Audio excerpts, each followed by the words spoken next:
Hey everybody, welcome back. It is your girl, Dr. Kathleen Nash, and today we are going to look at the third installment from the American Healthcare Roundtable that was hosted by Robert F. Kennedy Jr.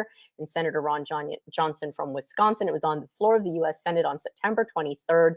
We're going out of order again. This one is really important because there is a deadline. So even if I seem to be a little bit boring in the beginning, meaning right now, please keep going to hear what this woman has to say because there's a deadline attached to it. And I think it would be important information for you, especially if you eat any kind of processed food in our country. So without further ado, I'm going to go ahead and let them get going. Vani Hari, known as the Food Babe, is a food activist. They wrote that for me. She's got her Fruit Loops ready. So first of all, that's kind of embarrassing, right? He doesn't know that her handle is the Food Babe. You're going to learn more about her if you don't know who she is, but she's pretty well known in like the food advocate or the food activist space. So it's kind of funny he doesn't know that. That wasn't me. Thank you. That's not my nickname. Is a food activist, author, and speaker committed to improving food quality and safety. She has built a powerful platform through her blog advocating for transparency in food labeling and the removal of harmful chemicals from processed food. Her activism has spurred significant change in the food industry, encouraging consumers to make healthier, more informed choices while prompting companies to adopt cleaner practices. Vani. Thank you so much, Senator Ron Johnson, for this opportunity to testify. It's truly surreal to be in this room right now. I'm here today to share something important with all of you that affects all of our lives, something that has been overlooked for decades. Our government is letting U.S. food companies get away with serving American citizens harmful ingredients that are banned or heavily regulated in other countries. I don't know if you guys have heard that before, if that's news to you. Hopefully it's not news to you. I think all of us know that there's too much crap in our food, but you might not know how much is in ours versus other countries.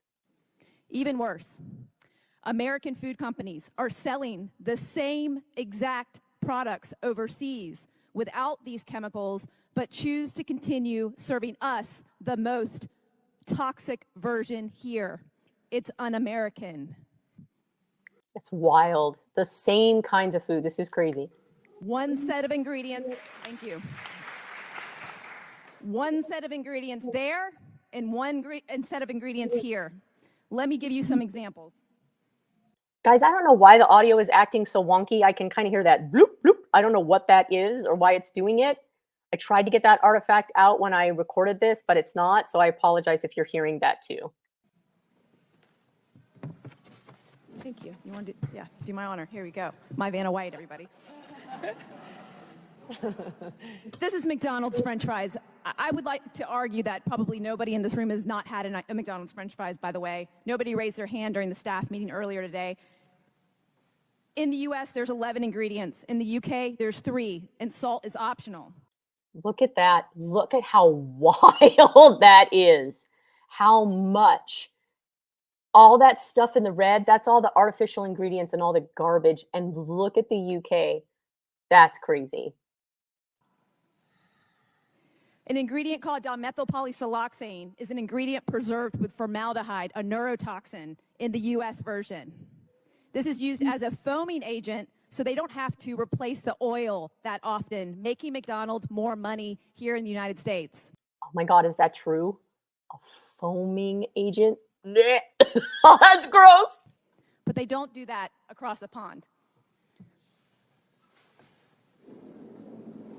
You know what's another scary thing about McDonald's French fries? Like, let's be real. Have you ever eaten fries in your car? Obviously, we're American, right? We do everything, almost everything in our car, including eat, like we eat on the go.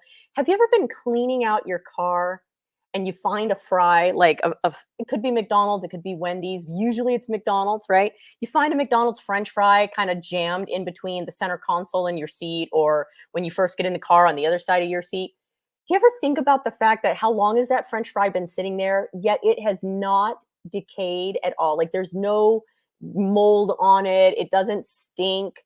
It looks just as fresh as the day you got it. Have you guys ever, if you've noticed anything like that, if you've ever thought about that, put it in the comments below. But that's always crazy to me that the fry looks exactly the same and it's months later.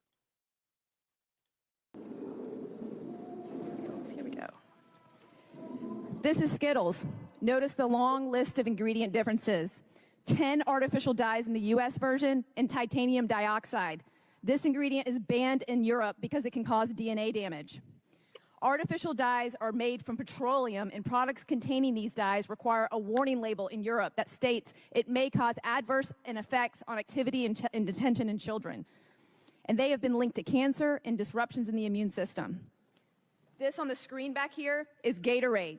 In the US, they use red 40 and caramel color. In Germany, they don't. They use carrot and sweet potatoes to color their Gatorade. Made from petroleum. Great. Oh, Doritos next. There we go. Uh-oh. What's happening here? This is Doritos. The US version has three different artificial dyes and MSG. The UK version does not. And let's look at cereal. I'm sure this is going to be disgusting. General Mills is definitely playing some tricks on us. They launched a new version of Trix just recently in Australia. It has no dyes.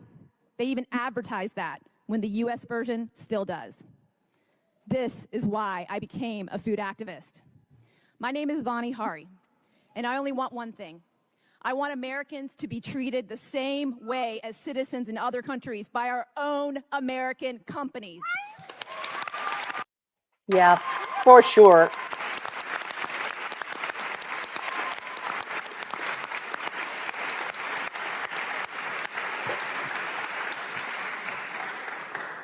My dad came to America in the 1960s. And when he went back to India to have an arranged marriage to my mom, they came back to the US to live for the rest of their lives on their honeymoon. The first thing my dad said to my mom when they got here is, if we're gonna live in America, we're gonna eat like Americans, and he introduced her to McDonald's. So that was the start of my mother relying on ultra-processed food to feed her children, like so many mothers do every single day. Yeah, I know my mom did, and chances are your parents did too. We ate nothing, well, not nothing, but I would say easily 60% of our food was ultra processed when I was growing up. So not just her. As a result, I was a child ridden with health issues. And after going through 2 surgeries on 9 prescription drugs, I hit rock bottom in my early 20s. I started to take a hard look into the food I was eating. I learned that over the last 60 years, almost all food additives were being created for one sole purpose: to improve the bottom line of the food industry and not improve our health. These chemicals were created to mimic real food, to make it easier and cheaper for food manufacturers to preserve their food, to make it last longer on the shelf, to help manufacturing, and sinister of all, to allow them to create products that are more addictive in nature. This is what I call a weaponized food, right? So a common term that has come out now, especially in like the last 10 years, is that our food has become an ultra processed food. I'd like to venture and say it's a bit different. Instead of it being an ultra processed food, it's a weaponized edible product. It's not even food. Yes, you can swallow it. And just like she said, it is specifically made to improve the bottom line of the companies that either make it or are going to profit from you eating it. It is not made for the benefit of the consumer. That means it's weaponized. Once I decided to take back control of my health, I eliminated ultra-processed foods from my diet and started eating real food made without synthetic preservatives and pesticides, growth hormones, chemical additives. I went off every single prescription drug and realized a life I never thought was possible. I had been walking around like a zombie. And because I didn't want anybody else to feel this way, I ended up quitting my lifelong career as a corporate management consultant to investigate and write about food full time. During my and I stopped working as a chiropractor to switch on helping people correct metabolic syndrome, which includes obesity, by targeting metabolic damage and correcting it with real whole food. So just a different way of trying to tackle the same problem. Investigations, I found an alarming discovery. We use over 10,000 food additives here in the United States, and in Europe, there's only 400 approved. Wow. In 2013, I discovered that Kraft was producing their famous mac and cheese in other countries without artificial dyes. Kraft was bought by a cigarette company, by the way, back in like the 80s. There's a fun fact. We're going to get into that when we go through other speakers. They used yellow 5 and yellow 6 here. I was so outraged by this unethical practice that I decided to do something about it. I launched a petition asking Kraft to remove artificial dyes from their products here in the United States. And after 400,000 signatures and a trip to their headquarters, Kraft finally announced they would make the change. 400,000 signatures. That's going to become important in a second. I also discovered Subway was selling sandwiches with a chemical called azodicarbonamide in their bread in other countries. This is the same chemical they use in yoga mats and shoe rubber. You know when you turn a yoga mat sideways and you see the evenly dispersed air bubbles? Well, they wanted to do the same thing in bread, so it would be the same exact product every time you went to a Subway. Here's another fun fact. Did you know that in Ireland considers Subway bread cake, or Subway bread that is made in the US? They consider that cake because it's so sweet compared to the version that's sold in Ireland. So there's a fun fact for you. When the chemical is heated, studies show that it turns into a carcinogen. Not only is this ingredient banned in Europe and Australia, you get fined $450,000 if you caught using it in Singapore.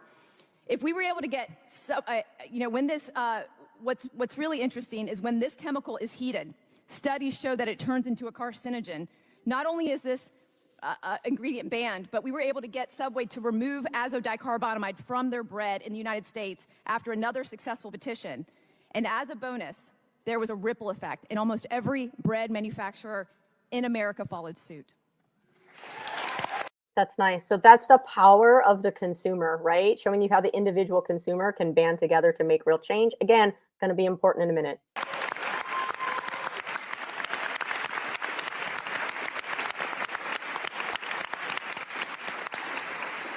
For years, Starbucks didn't publish their ingredients for their coffee drinks. It was a mystery until I convinced a barista to show me the ingredients on the back of the bottles they were using to make menu items like their famous pumpkin spice lattes.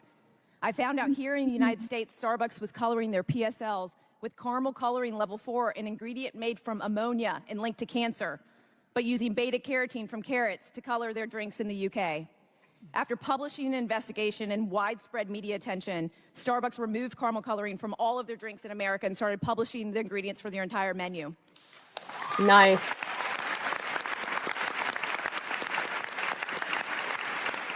I mean, if you think about it, it is so crazy the amount of corruption that's allowed to go on in the United States, supposedly the freest country in the world. It's just wild.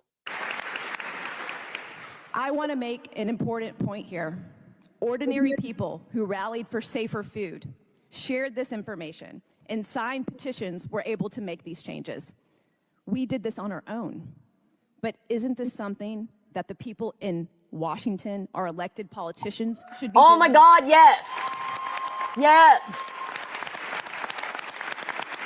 Holy crap, what a great question to ask on the floor of the US Senate. Hello, what are you people doing? What are you doing? Well, we know what you're doing.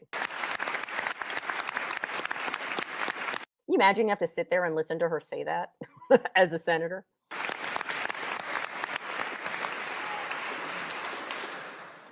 This game of whack-a-mole I've been playing with other concerned citizens for the last 10 years isn't enough to protect Americans from the unethical and hypocritical practices of these companies. We deserve the same safer ingredients other countries get. We cannot allow our own American companies to treat us this way anymore. We've had enough. It's unethical, and it needs to stop. Right now, we're at a critical moment where Americans are sicker than ever, and much of this is due to the alarming amount of harmful chemicals allowed in our food. And I think it's because we just don't know. We have no idea that this is going on because it's not covered in parts of the media where we would see it. It's all kind of done like it's in plain sight. We're never told about it.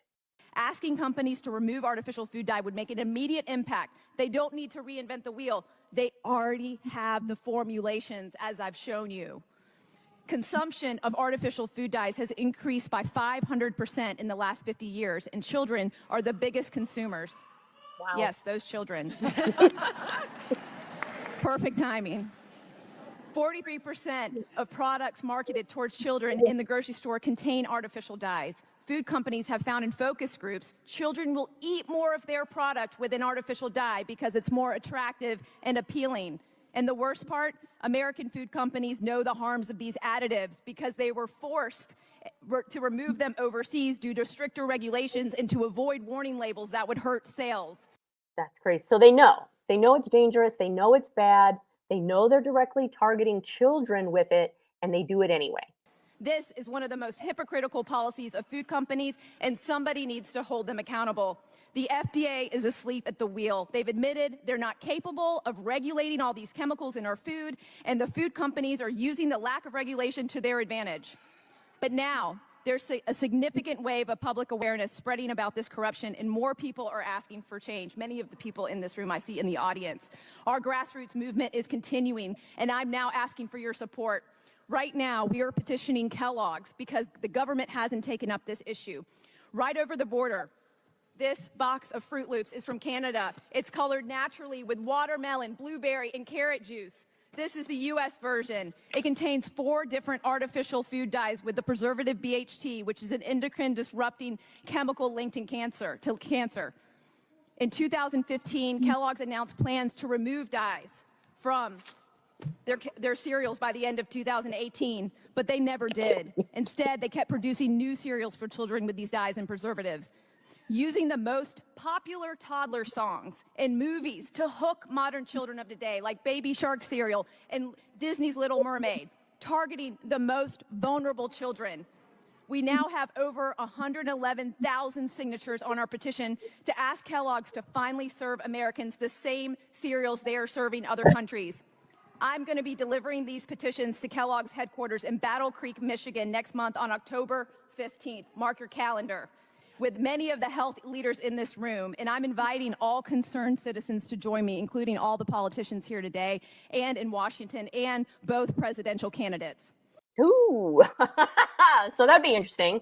Let's see if former President Trump or Vice President Harris actually goes to this. The reason this is important, obviously, this petition is going to be presented to Kellogg's on October 15th. We only have a week from when I am recording this where people can sign it. So just know there is also a link in the description where you can go and sign the petition if you think that this is important and you want your name to be heard and your voice to be heard against these harmful ingredients in your food.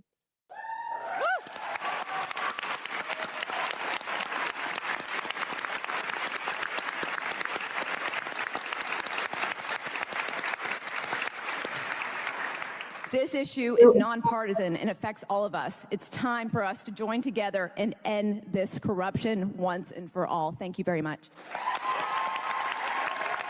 She got a standing ovation, by the way. I'm going to cut it there because I'm trying to keep these more on the shorter side so that they're consumable.